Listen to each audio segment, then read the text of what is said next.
When struggling fashion student Victoria Sterling destroys tech billionaire Sebastian Knight's $12,000 custom tuxedo at an elite gala, she expects anger. Instead, he makes her an offer she can't refuse. Be his for 6 months and he'll erase her debt and fund her dreams. But Sebastian doesn't want an employee. He wants something far more dangerous, someone real. Watch as one catastrophic moment spirals into a connection that will test everything they thought they knew about love, loneliness, and the price of being truly seen. The champagne glass slipped from Victoria's fingers. Crystal exploded against marble like 1,000 tiny stars dying. The sound carved through polished conversation, through Mozart drifting from hidden speakers, through the careful pretense of the Grand Meridian's ballroom. But the glass wasn't the catastrophe. Her hand, grasping desperately for balance, caught fabric. Expensive fabric. The kind that costs more than rent. The tearing sound was obscene in its loudness, violent in its finality. Victoria's world contracted to a single horrifying detail. Sebastian Knight's perfectly tailored tuxedo pants, split clean down the seam, dangling from her white-knuckled grip. His muscled thigh visible, his ice-blue eyes locked on her face. Around them, silence fell like a guillotine blade. "I'm so sorry." Her voice cracked, barely audible above the blood roaring in her ears. She was 24, 3 jobs, fashion design school eating every spare dollar, and she had just destroyed the clothing of a man whose net worth had more zeros than her student loans. Sebastian Knight wasn't looking at his ruined pants. He was looking at her. "You'll stay with me tonight." The words hit like a physical thing. Not a question. A command wrapped in silk and steel. "I don't think you understand," Victoria stammered. "I can pay you back. I'll find a way to..." "Miss Sterling. Victoria Sterling. Miss Sterling." Her name rolled off his tongue, each syllable deliberate. "This isn't just clothing. This is $12,000 of custom Italian craftsmanship. The question is, how exactly do you plan to compensate me? $12,000. 4 months of serving champagne to people who spent that much on watches. 4 months of smiling while her feet bled. 4 months of pretending she wasn't drowning. But something in Sebastian's gaze stopped her from collapsing. Beneath the commanding exterior lived something raw, something hungry, not for money, for something else entirely. "I'll find a way," Victoria said, forcing steel into her spine. "Whatever it takes." Sebastian's lips curved, predatory, approving. "I was hoping you'd say that." "My car is waiting outside." The penthouse breathed loneliness. Floor-to-ceiling windows framed the city like a painting. Modern art-lined walls in calculated perfection. Everything expensive, everything hollow, a showcase, not a home. "Impressive collection," Victoria said, studying a piece that cost more than her entire tuition. Stalling, terrified. Most people say that. Sebastian loosened his bow tie. The gesture felt intimate despite the distance between them. They see investments, appreciating assets, nothing more.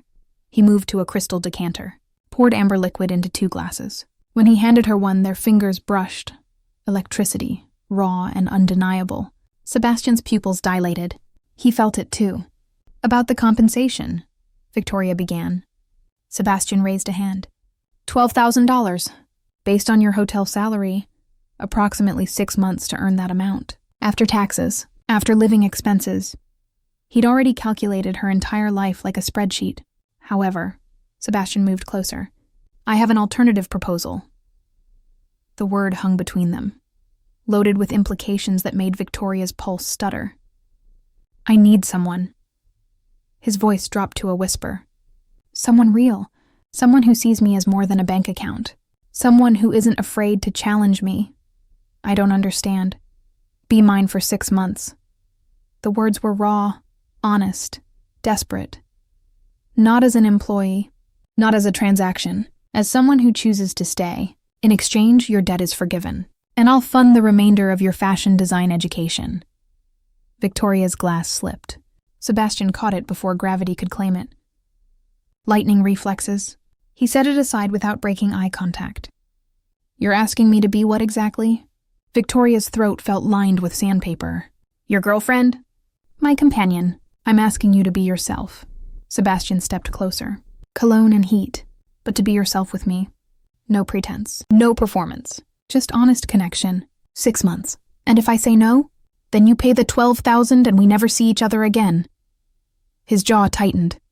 But something tells me you're as tired of being alone as I am. The accusation hit home with surgical precision.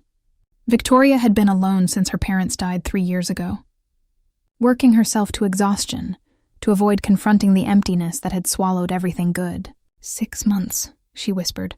6 months, Sebastian confirmed. I should warn you about something. What? I don't do anything halfway. Sebastian's gaze held hers with an intensity that made breathing difficult. If you agree to this, you'll have all of me.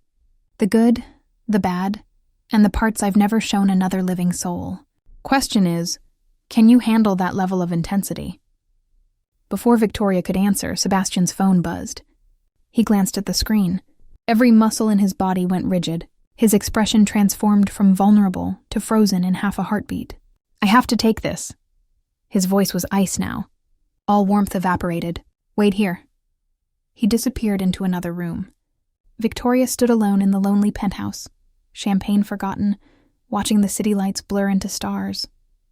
Through the closed door, she heard Sebastian's voice rise. I told you never to contact me again. A pause. She has nothing to do with this. Another pause, longer. If you come anywhere near her, I'll destroy everything you've built. Do you understand me, Natalie? Natalie. The name hung in the air like poison. When Sebastian returned, his face was a mask, but his hands were shaking. Who's Natalie? Victoria asked quietly. Sebastian's eyes met hers. In them she saw fear. Real, genuine fear. The woman who taught me that love is just another word for betrayal, he said. And she just found out about you. Victoria thought accepting Sebastian's 6-month deal would be complicated. She didn't expect his dangerous ex, Natalie, to emerge from the shadows with secrets that could destroy everything. As Sebastian's walls begin to crack, revealing the betrayal that broke him, Victoria realizes she stepped into a game where the rules were written in blood. When Natalie makes her first move, Victoria must decide: run while she still can, or fight for a man who might be too damaged to save. The stakes just got deadly. Sebastian poured himself another drink. His hand was steady now. Control regained. But Victoria had seen the cracks. You don't have to tell me, she said softly. Yes, I do. Sebastian stared out the window at the city he'd conquered. If you're going to be part of my life, even temporarily, you need to understand what you're walking into. He turned.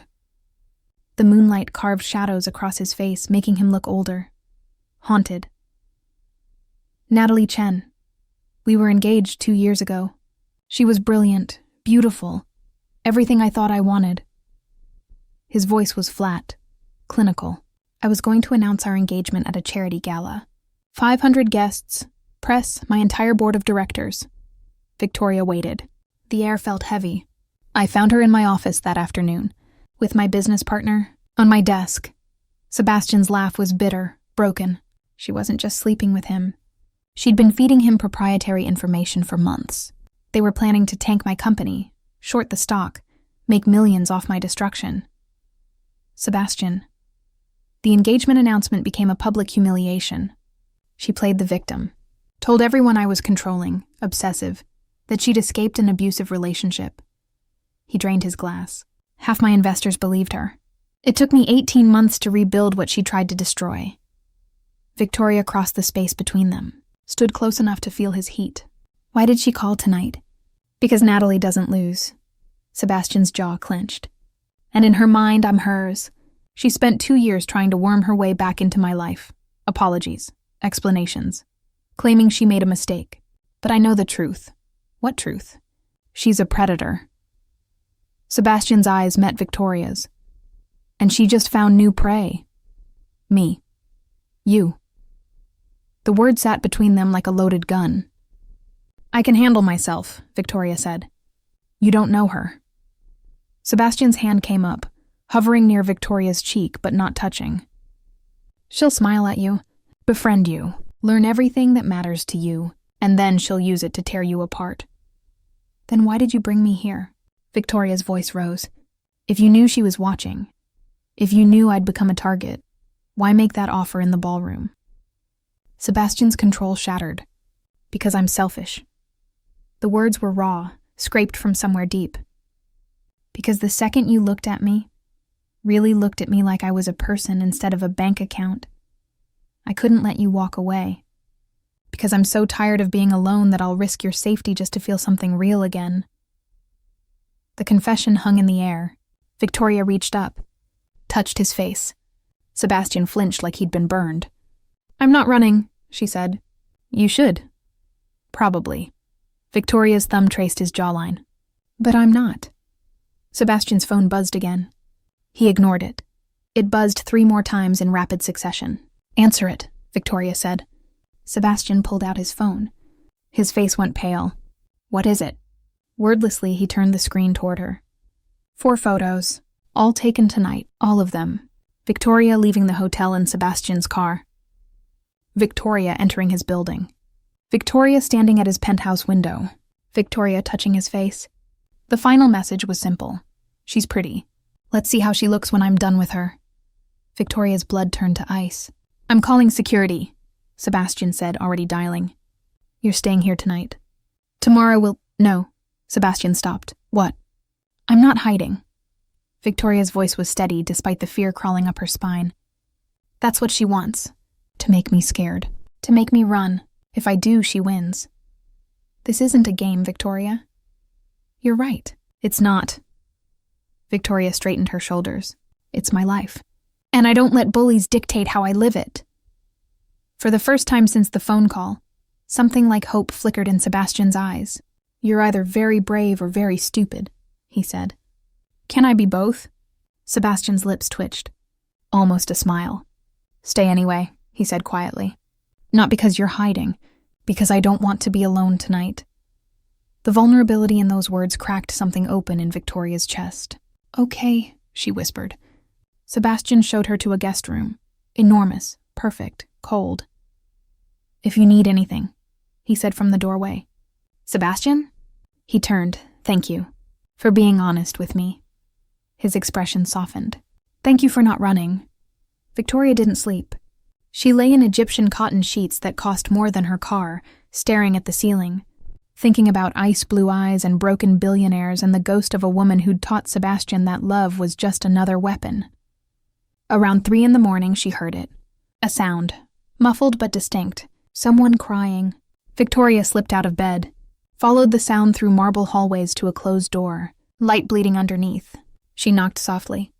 "Go away," Sebastian's voice, thick with something that might have been tears. Victoria opened the door anyway. Sebastian sat on the floor of what looked like a home gym. No shirt, knuckles bloody, the punching bag behind him swaying slightly. "I told you to go away," he said without looking up. Victoria crossed the room, sat down beside him on the cold floor. "You don't get to confess you're selfish and lonely and then push me away," she said. "I'm not good at this." Sebastian's voice broke. "At letting people in. At being vulnerable. Natalie took something from me. She made me afraid to trust. Afraid to want. Afraid to hope." Victoria took his bloodied hand, examined his split knuckles. "Good thing I'm not asking you to be good at it," she said. "I'm just asking you to try." Sebastian looked at her. Really looked at her. Why? The question was barely audible. Why would you take this risk for someone you just met? "Because 3 years ago, someone took a risk on me." Victoria's voice went soft. "A stranger at my parents' funeral. She didn't know me, but she saw I was drowning, and she threw me a lifeline. She told me that surviving grief means accepting help from unexpected places." "What happened to her?" "I never saw her again." Victoria smiled sadly. "But I survived because she cared enough to try. So now it's my turn." Sebastian's thumb brushed across her knuckles. "You're going to regret this," he whispered. "Maybe." Victoria's eyes held his. "But I'd regret running more." The moment stretched. Fragile, honest, real. Sebastian leaned forward, slowly, giving her time to pull away. Victoria didn't move. His lips were almost touching hers when his phone exploded with noise. Not a message, a call. Sebastian grabbed it. "What?" Victoria watched his face drain of all color. "When?" A pause. "How bad?" Another pause. "I'm on my way." He stood, all business now. "I have to go. There's been an incident at my headquarters. A break-in. I'm coming with you." "Victoria, It's 4 in the morning and potentially dangerous. I said I'm coming. Sebastian looked like he wanted to argue. Instead, he nodded. They were in his car in under 5 minutes. The city blurred past. Sebastian drove like he was fleeing demons. Security said the alarms were disabled from inside, he said, hands tight on the wheel. Someone with access codes. An employee? Or someone who knows my systems very well? His jaw clenched. Someone who helped design them. Understanding hit Victoria like cold water. Natalie. Sebastian didn't answer. He didn't have to. They arrived at Knight Technologies to find police cars, flashing lights painting the glass building in red and blue. A detective approached as they exited the car. Mr. Knight, the break-in was isolated to your private office. Nothing appears to have been taken. Then what was the point? Sebastian demanded. That's the question. The detective pulled out his phone. This was left on your desk. Sebastian stared at the screen. Victoria moved closer to see. A single photograph. Victoria. Asleep in Sebastian's guest room. Taken from inside the penthouse. Tonight. She was in my home. Sebastian's voice was deadly quiet. While we were there, she was in my home. Natalie isn't just watching anymore. She's inside their lives. Inside their heads. Inside the penthouse itself. As Sebastian's paranoia spirals and Victoria refuses to back down, the game takes a darker turn. When Natalie finally reveals herself with an offer that could save Victoria's dreams but destroy Sebastian, the lines between victim and villain blur. Victoria must make an impossible choice. Trust the damaged billionaire who's given her everything, or believe the beautiful monster who claims she's trying to save her. One decision, 2 broken people. No going back. Sebastian's security team swept the penthouse. Every room, every closet, every shadow. They found the breach point, a service elevator override. Professional, clean. Someone who knew exactly what they were doing. Victoria sat on Sebastian's couch, wrapped in one of his shirts, watching him pace. He'd been moving for 2 hours straight, anger and fear radiating off him in waves. You should go home, he said for the 10th time. No, Victoria said for the 10th time. Victoria, she was in my home. In the room where you were sleeping. Do you understand what that means? It means she's desperate. Victoria stood, crossed to him, forced him to stop moving, and desperate people make mistakes. Or they do dangerous things. Sebastian's hands came up to grip her shoulders. I can't protect you if you won't let me. I don't need protection. I need information. Victoria's eyes held his. Tell me everything about Natalie. How you met, how she thinks, what she wants. Sebastian's grip tightened, then released. Fine. He moved to a cabinet, pulled out a bottle and 2 glasses. But you're not going to like what you hear. They sat. Sebastian poured. Natalie Chen, 32, Stanford graduate. Venture capitalist. We met at a tech conference 5 years ago. His voice was clinical again. Defense mechanism. She was brilliant. Charming. She made me feel like I wasn't alone for the first time since my parents died. Victoria sipped her drink. Waited. I fell fast. Gave her access to everything. My home. My business. My heart. Sebastian's laugh was hollow. She studied me like a bug under glass. Learned exactly how to manipulate me. What I feared. What I wanted.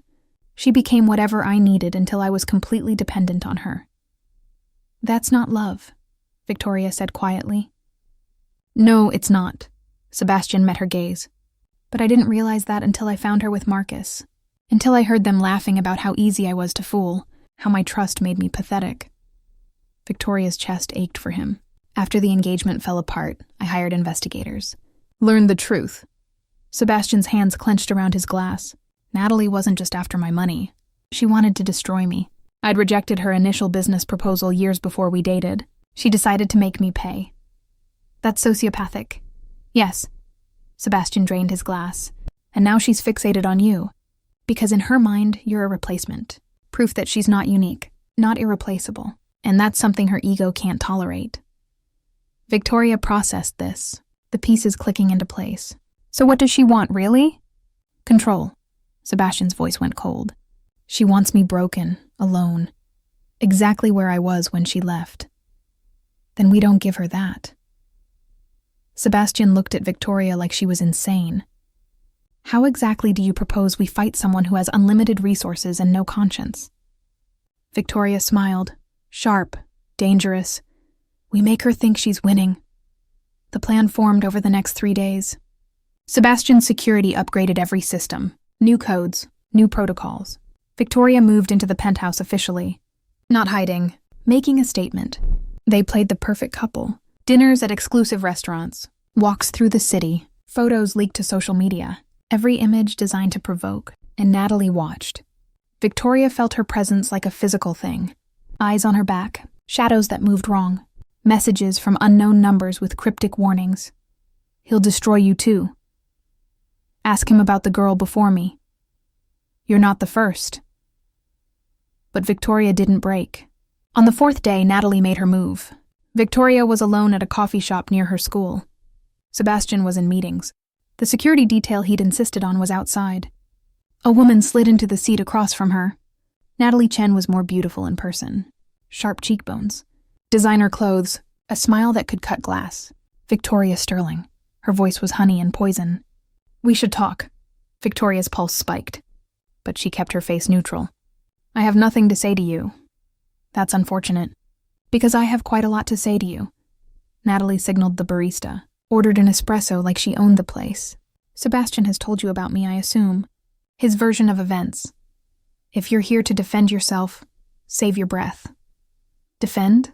Natalie laughed. Musical. Cold. Oh, sweetie, I'm not here to defend anything. I'm here to warn you. Despite herself, Victoria leaned forward. Sebastian Knight is a collector, Natalie said, stirring her espresso with deliberate precision. He finds broken things. Beautiful, damaged things, and he fixes them. Molds them, makes them dependent on him, and when they're no longer interesting, he discards them. That's not true, isn't it? Natalie's eyes glittered. How did you meet? A catastrophic accident that put you in his debt? An offer too good to refuse? A 6-month contract that solves all your problems? Victoria's blood ran cold. How do you know about that? Because it's his pattern, darling. Natalie leaned forward. I was you. 5 years ago. Different disaster, same outcome. He swept in, played the damaged hero, made me fall for him. And then when I tried to leave, when I realized what he really was, he tried to destroy me. You're lying. Am I?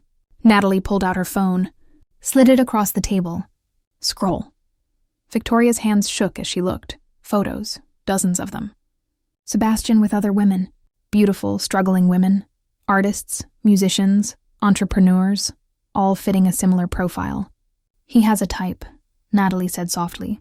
Talented, broke, desperate, he offers them the world. And then he takes everything that makes them who they are. Why are you showing me this? Because unlike the others, you have a choice. Natalie's mask slipped. For just a moment, Victoria saw something that might have been genuine concern. I have contacts. Fashion houses in Paris, New York, Milan. I can get you internships. Real opportunities. No strings. No contracts. No damaged billionaire with control issues. Victoria's mind raced. Everything she'd ever wanted. Handed to her. No debt. No complicated feelings. No danger. What do you want in return? Walk away. Natalie's voice was steel now. Tonight? No explanation. No goodbye. Just leave and never look back. And if I don't? Natalie's smile returned, sharp, predatory. Then I'll show Sebastian exactly who you really are. Victoria's heart stopped. What does that mean? Natalie pulled out another phone, played a video. Victoria, 3 years ago, days after her parents' funeral. So drunk she could barely stand. Screaming at a police officer, fighting, being arrested. Assault charges, Natalie said, pausing the video. Dropped because of your grief. Sealed records. But I have access to very good lawyers, and Sebastian has a pathological fear of violence. His father was abusive, you see. It's his one absolute deal breaker. The coffee shop spun. He'll never know if you leave quietly, Natalie continued. You get your career. He gets to keep his illusions. Everyone wins. Except me. You're getting everything you want. How is that losing? Victoria looked at the photos. The video. The devil's bargain laid out in pixels and lies. I need time to think. You have until midnight. Natalie stood. Dropped a business card. Choose wisely, Victoria. Not everyone gets a second chance. She walked out. Victoria sat alone, trembling. Her phone buzzed. Sebastian. How was your coffee? Thinking about you. Victoria stared at the message, then at Natalie's card, then at the video still frozen on the phone in front of her. She had 9 hours to decide. Destroy herself to save Sebastian, or save herself and destroy him. Victoria made it to the penthouse as the sun set. Sebastian was in his office, working. He looked up when she entered, smiled, genuine warmth in his eyes. Hey, you okay? You look pale. Victoria crossed to him, hands shaking. I need to tell you something. Sebastian's smile faded. What's wrong? 3 years ago, right after my parents died, I did something I'm not proud of. She told him everything. The drinking, the arrest, the charges, the sealed records, Natalie's threat. Sebastian listened, silent, face unreadable. When Victoria finished, the silence stretched. Say something, she whispered. Please. Sebastian stood, walked to the window. My father used to hit my mother, he said quietly. Every night. For years, I was too small to stop him, too weak to protect her. She died when I was 16. Brain aneurysm. But I always wondered if it was really the years of abuse. Victoria's eyes filled with tears. I swore I'd never have violence in my life again. Sebastian turned. His face was wet. That I'd surround myself with gentleness, safety, control. I understand if you want me to leave. Leave? Sebastian crossed to her in 3 strides, cupped her face in his hands. Victoria, you were grieving. You were drowning. You made a mistake. That doesn't make you violent. That makes you human. But Natalie said, Natalie is a liar. Sebastian's voice was fierce. She found your wound and tried to weaponize it. That's what she does. But I'm not afraid of your past. I'm afraid of losing you. Victoria broke, tears streaming, body shaking. Sebastian held her, strong, solid, real. I choose you, Victoria whispered against his chest. I choose this. Whatever comes. Sebastian pulled back, looked into her eyes. Then we end this. Tonight. How? We give Natalie exactly what she wants.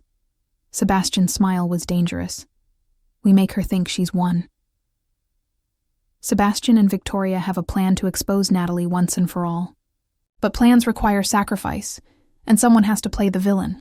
As Victoria goes undercover in Natalie's world, the lines between performance and reality blur. Trust fractures, secrets surface, and when the trap finally springs, the cost is higher than anyone imagined. One of them will lose everything. One of them will betray the other, and neither will ever be the same. The game is ending, but who's really playing who? The plan was simple in theory, brutal in execution. Victoria would pretend to accept Natalie's offer. Play the desperate girl, choosing her career over love. Feed Natalie information about Sebastian. Gain her trust. And when Natalie revealed her true endgame, they'd have everything recorded. Evidence. Proof. Enough to bury her. She'll know you're lying, Victoria said, as they reviewed the details for the 10th time. She's too smart. She'll know you're scared, Sebastian corrected. That's different. Fear makes people believable. He was right. Victoria called Natalie at 11:30, 30 minutes before the deadline. I'll do it, she said, voice trembling. Real terror mixed with performed anxiety. I'll walk away, but I need those contacts, those opportunities. I need proof this isn't just another manipulation. Natalie's laugh was victorious. Smart girl. Meet me tomorrow, noon. The Astoria Hotel, room 412. I'll have contracts, letters of recommendation, everything you need. And you'll leave Sebastian alone. Once you're gone, he'll be exactly where I want him. Alone, broken, missing you. Natalie's voice turned soft, almost kind. This is mercy, Victoria. You'll understand someday. The call ended. Victoria looked at Sebastian. His jaw was clenched so tight it had to hurt. I hate this, he said. Me too, Victoria crossed to him. Took his hands. But it's the only way. If something goes wrong, it won't. Victoria. Sebastian pulled her close, forehead against hers. If she hurts you, if she does anything to hurt you, I'll burn her entire world to ash. I know. Victoria's lips brushed his. Soft. Promise. That's what scares me most. Not what she'll do to me. What you'll do to yourself if this fails. Sebastian kissed her. Deep. Desperate. Like he was memorizing the taste of her. When they broke apart, both were breathless. "When this is over," Sebastian whispered. "When Natalie is gone and we're safe, I'm going to tell you something I've never told anyone." "What?" "Ask me then." The Astoria Hotel was old money and quiet elegance. Victoria wore a wire, invisible, state-of-the-art. Sebastian's security team was in the lobby, in the halls, watching. But as Victoria knocked on room 412, she'd never felt more alone. Natalie opened the door, impeccable as always, but something in her eyes was different, harder. "Come in," she said. The room was a suite, expensive, anonymous. A briefcase sat on the table. Papers spread out like promises. "Contracts," Natalie said, gesturing. "3 fashion houses, all A-list, all interested in your portfolio. I showed them your work. They're impressed." Victoria's heart clenched. The work was real. The opportunities were real. Everything she'd dreamed of. Right there. "Why are you really doing this?" Victoria asked. Natalie poured wine, offered a glass. Victoria shook her head. "Because I'm tired," Natalie said, sipping her own. "Tired of fighting. Tired of hating him. Sebastian and I destroyed each other. I want it to end." "Then why not just walk away?" "Because he won't let me." Natalie's mask cracked. "You think I'm the monster, and maybe I am. But he made me this way. When I tried to leave, he used his power, his money. He blacklisted me, destroyed my reputation, made it impossible for me to work." Victoria felt the ground shift beneath her. "He told me you betrayed him. I made a mistake. One mistake. I kissed Marcus at an office party. Drunk, stupid. It meant nothing." Natalie's voice broke. But Sebastian couldn't forgive. Couldn't let go. He needed me to be the villain. So he made me one. "That's not what happened, isn't it?" Natalie pulled out her phone. Played a recording. Sebastian's voice. Cold. Controlled. "I want her ruined. Every contact. Every investor. Make sure no one in this industry ever works with Natalie Chen again." Victoria's world tilted. "That was recorded 2 years ago," Natalie said. "A week after our breakup. Before any supposed betrayal. Before Marcus. Just Sebastian deciding I needed to be punished for leaving." "Why didn't you use this before?" "Because I loved him." Natalie's eyes glistened. "Despite everything. I kept hoping he'd change. That he'd let me go with grace. But then you showed up, and I realized he's just going to keep doing this. Finding broken girls. Controlling them. Destroying them when they try to leave." Victoria's hands were shaking. The wire felt like it was burning against her skin. "You're lying. Am I?" Natalie moved closer. "Ask yourself this. Why did Sebastian really offer you that deal? Why 6 months? Why such a specific time frame? Because that's how long it takes to pay off the debt." "No." Natalie's smile was sad. "It's because that's his pattern. 6 months to make you dependent. 6 months to isolate you from everyone you know. 6 months to break down your identity until you're nothing without him. And then he decides if you're worth keeping." Victoria's mind raced back through the past week. Sebastian upgrading her phone. His phone. Linked accounts. Moving her into the penthouse. Away from her apartment. Her roommate. Her life. Funding her school. Making himself essential to her dreams. "I see the doubt," Natalie whispered. "Good. That means you're smart. Smart enough to save yourself before it's too late." "What do you really want?"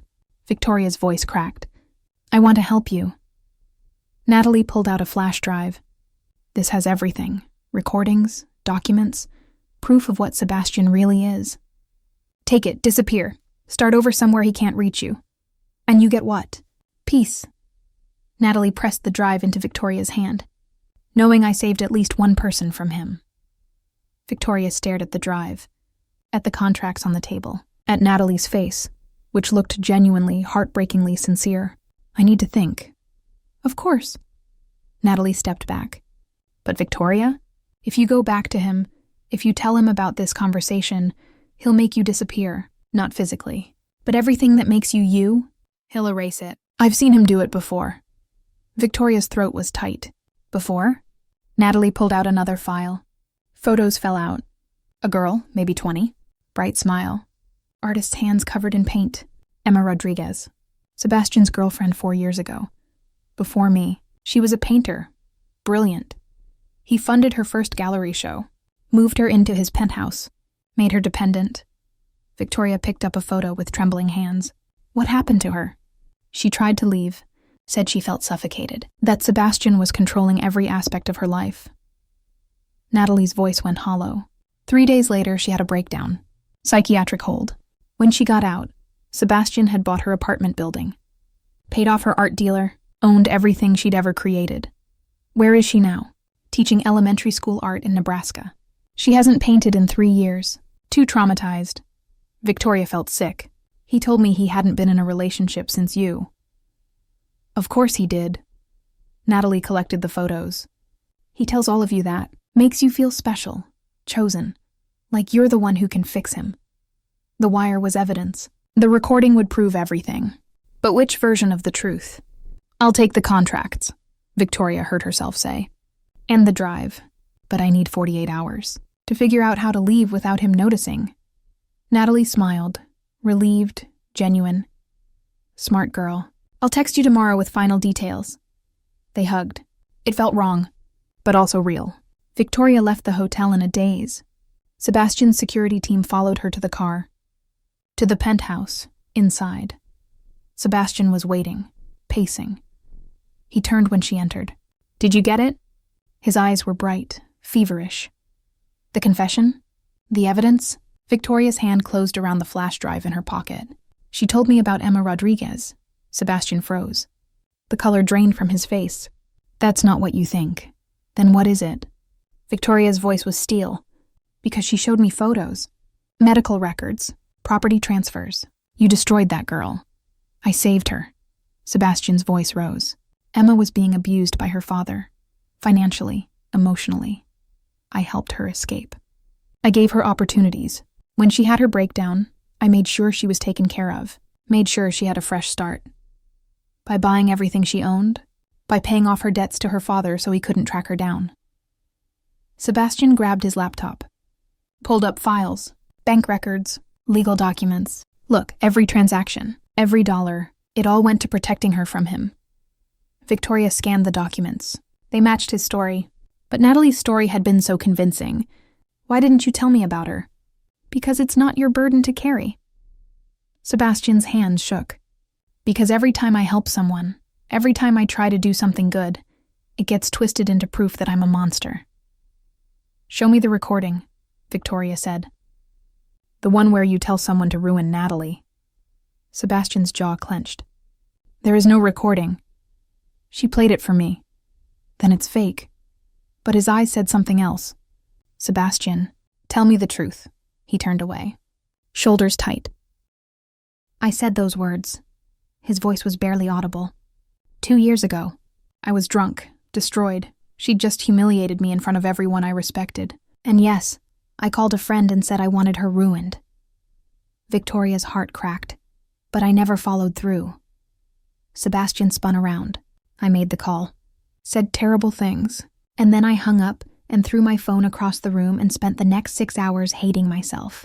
I never actually did anything to hurt her career. Can you prove that? No. Sebastian's laugh was broken. Because proving you didn't do something is impossible. That's why it's the perfect weapon. Victoria pulled out the flash drive, set it on the table between them. She gave me this, said it has proof of everything you've done, every manipulation, every control, every girl you've destroyed. Sebastian stared at it like it was a bomb. Are you going to look at it? He asked quietly. I don't know. Victoria's eyes filled with tears. Because if I look and it's true, then I've fallen for a monster. And if I look and it's fake, I've betrayed you by doubting. Then don't look. Sebastian moved toward her. Stopped. Hands falling to his sides. Choose, right now. Without evidence. Without proof. Do you believe I'm the man Natalie says I am? Or the man I've shown you this past week? That's not fair. Life isn't fair. Sebastian's voice cracked. I'm asking you to choose me. To trust me. Not because I can prove my innocence, but because you know in your gut who I really am. Victoria looked at him. At the man who'd held her while she cried, who'd been vulnerable about his trauma, who'd kissed her like she was precious, and at the man who'd made a drunk phone call about destroying someone. who had patterns, who had enough power to erase people if he wanted. "I can't do this," Victoria whispered. Sebastian's face shattered. "I need time," she continued. "Space to think, to figure out what's real. If you leave now, Natalie wins. Maybe." Victoria picked up the flash drive. "Or maybe you both win, because I'm the only one who loses." She walked to the guest room. Started packing, Sebastian appeared in the doorway. "Please." One word, broken, raw. "Don't go." Victoria turned. Tears streaming. "I love you," Sebastian said. "I know it's too soon. I know it makes me seem crazy. But I love you. And if you walk away, if you believe her lies, I'll survive. But I'll never be whole again." The confession hung in the air. Victoria had never wanted to stay more, had never needed to leave more. "I love you too," she whispered. "That's why I have to go, to figure out if that love is real or manufactured. If you saved me or trapped me." She pushed past him, grabbed her bag, made it to the door. "Victoria." She stopped, didn't turn. "The flash drive is empty," Sebastian said. "I'd bet my entire fortune on it. It's a blank, a test, to see if you trust her over me." Victoria's hand tightened on the doorknob. "There's one way to find out." She opened the door and nearly ran into the person standing. On the other side, not security, not Natalie. Emma. Rodriguez, alive, healthy, holding a baby. "I'm sorry to just show up," Emma said, looking past Victoria to Sebastian. "But Natalie Chen contacted me yesterday, offered me money to lie about what happened 4 years ago, to say you abused me, controlled me. I told her to go to hell, but I thought you should know." Victoria's world tilted again. Sebastian stepped forward. "Emma, this is Victoria." "I know." Emma smiled. Genuine. Warm. "Natalie showed me photos. Tried to convince me you were in danger. But I've been where you are. And Sebastian? He saved my life. Literally. So I'm here to tell you the truth, before she poisons it." Victoria looked at Sebastian, at Emma, at the flash. Drive in her hand. "Tell me everything," she said. Everything Victoria believed is about to shatter. When Emma Rodriguez, the girl Natalie claimed was destroyed, appears with the real story, the carefully constructed lies begin to crumble. But Natalie has one final card to play, and the cost of stopping her will require the ultimate sacrifice. In a confrontation that will determine everyone's fate, Victoria must choose between safety and truth, between walking away and fighting for love. Some endings are happy, some are tragic. This one is both. The end. Emma Rodriguez sat on Sebastian's couch, her baby sleeping against her shoulder. Victoria couldn't stop staring. This wasn't a broken woman. This was someone whole, healed, alive. 4 years ago, I was drowning, Emma said softly. My father was an addict, a gambling addict. He'd stolen my identity, racked up debt in my name. When collectors started threatening me, I didn't know what to do. Sebastian sat across from them, silent, letting her speak. I met Sebastian at a gallery opening. He saw one of my pieces and wanted to buy it. We started talking. I told him about my father, about the debt, about feeling trapped. Emma's eyes welled up. Most people offered sympathy. Sebastian offered solutions. What kind of solutions? Victoria asked. Legal help, financial advice. He helped me understand my rights, helped me file restraining orders against my father, helped me build a life where I wasn't constantly looking over my shoulder. Natalie said you had a breakdown. I did. Emma's voice didn't waver. PTSD from years of abuse. It caught up with me. I spent 2 weeks in treatment. And when I got out, Sebastian had paid for 6 months of therapy, had moved my belongings to a safer apartment, had made sure my father couldn't find me. Victoria felt tears on her cheeks. Why did you stop painting? I didn't, Emma smiled. Pulled out her phone, showed Victoria an Instagram account. Thousands of followers. Vibrant, joyful paintings. I paint under a pseudonym now. For safety. My father's still out there. Still dangerous. But I'm creating. I'm happy. I have a family. She looked at Sebastian. Gratitude and affection in her eyes. He saved me. Without asking for anything in return. Without controlling me. Just saved me because he could. Why didn't you tell me? Victoria turned to Sebastian. When Natalie brought up Emma, why didn't you explain? Because Emma deserves privacy. Sebastian's voice was rough. Her story isn't mine to tell. Her trauma isn't a weapon I use to prove my worth. I helped her because it was right, not for credit. Victoria felt something crack open in her chest, the doubt that Natalie had planted, the fear that had poisoned everything. It wasn't truth. It was weaponized trauma. "The recording," Victoria said, "of you saying you wanted to ruin Natalie. Is that real?" "Probably." Sebastian didn't look away. "I was hurt, angry. I said terrible things to a friend. Things I immediately regretted. Things I never acted on. But the words existed. And Natalie recorded everything. Always. Just in case she needed ammunition later." "Why didn't you warn me she did that?" "Because I wanted you to make your own choices." Sebastian's eyes held hers. "If I'd told you every manipulation tactic, every lie she might use, I'd be controlling you, shaping your perceptions, doing exactly what she accused me of." Victoria understood the impossible position he'd been in. Tell her everything and prove he was controlling. Tell her nothing and let her doubt destroy them. "I'm sorry," she whispered. "Don't be." Sebastian moved closer, took her hands. "You were right to question, to doubt, to protect yourself. That's not weakness. That's survival. What do we do now?" Emma cleared her throat. "That's actually why I'm here. Natalie contacted me yesterday with an offer. She wanted me to testify that Sebastian abused me. Offered me $50,000. Did you record the call?" Victoria asked. Emma smiled. "Every word. Plus the follow-up emails. Plus screenshots of the wire transfers she tried to send as a down payment. That's conspiracy. Witness tampering." Sebastian's voice went cold. "That's criminal." "Exactly." Emma pulled out a folder. "I already gave this to the police. They're building a case. Harassment, stalking, attempted blackmail. Multiple victims over multiple years." Victoria felt relief flood through her.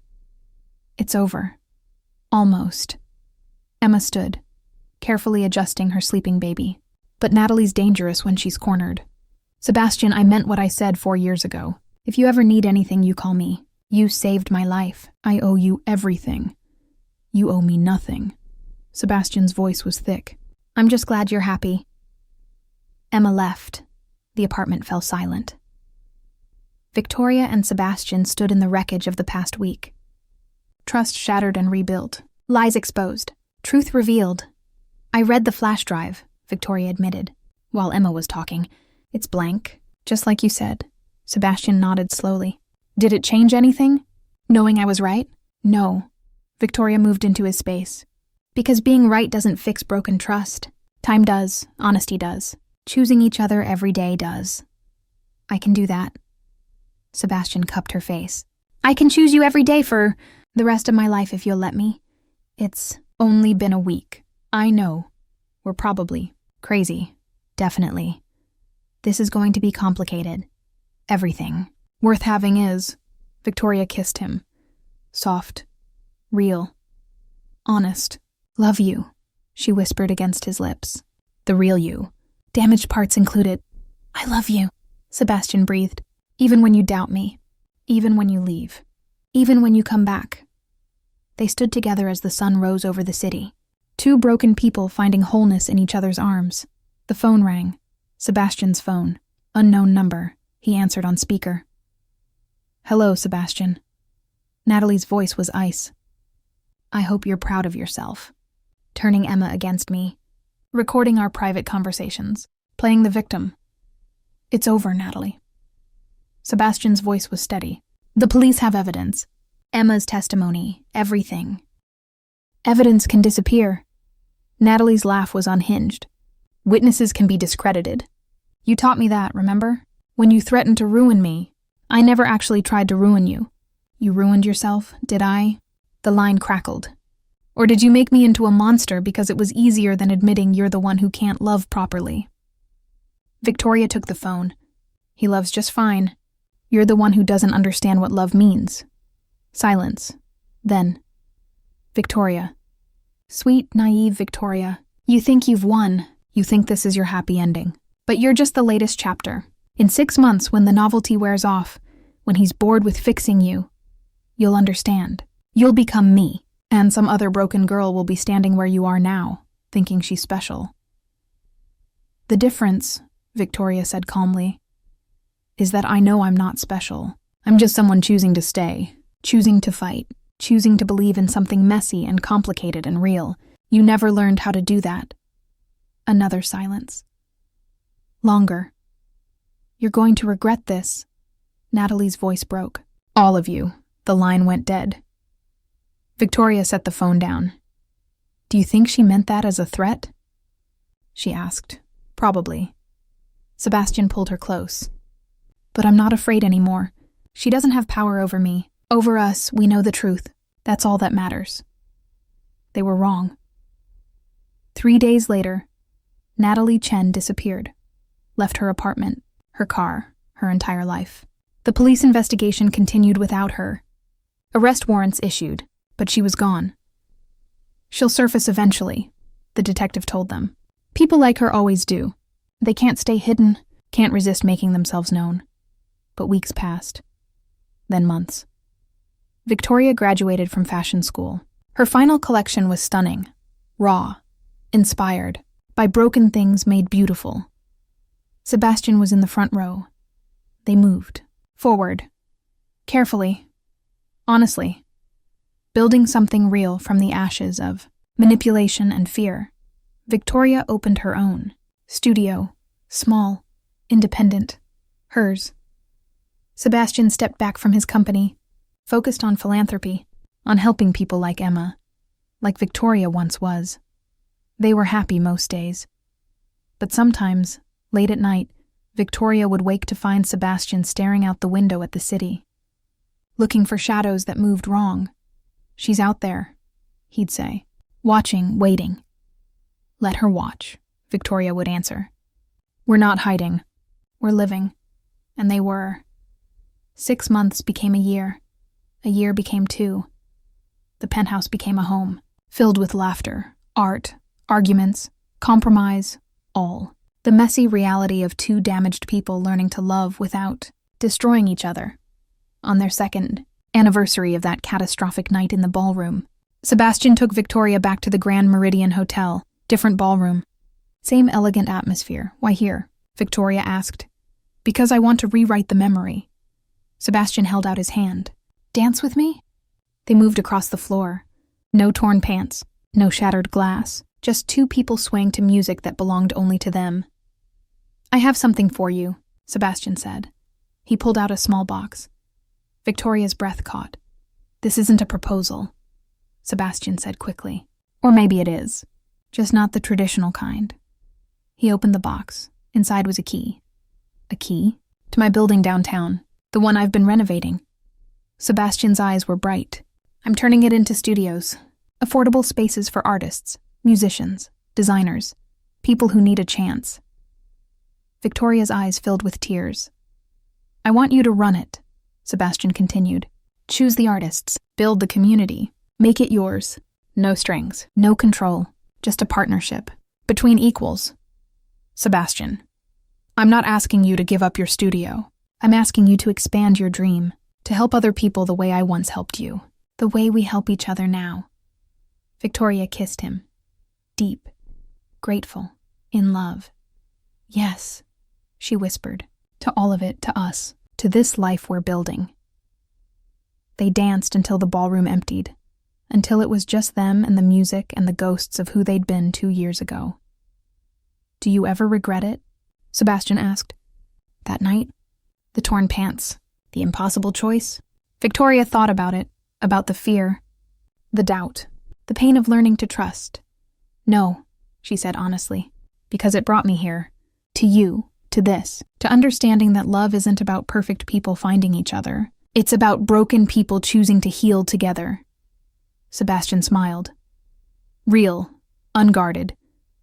I'm going to spend the rest of my life choosing you, he said. Good. Victoria's eyes sparkled, because I'm going to spend the rest of mine choosing you back. They left the hotel as the sun rose, walked through the city they'd claimed as theirs. And somewhere in the shadows, perhaps Natalie watched, or perhaps she'd finally found her own path forward. Either way, it didn't matter, because Victoria and Sebastian had learned the truth that Natalie never understood. Love isn't about possession. It's about freedom. Freedom to choose. To stay, to leave, to come back. Freedom to be broken and whole at the same time. Freedom to build something beautiful from catastrophic beginnings. And as they walked hand in hand toward whatever future waited, they were free, finally. Completely free. The end.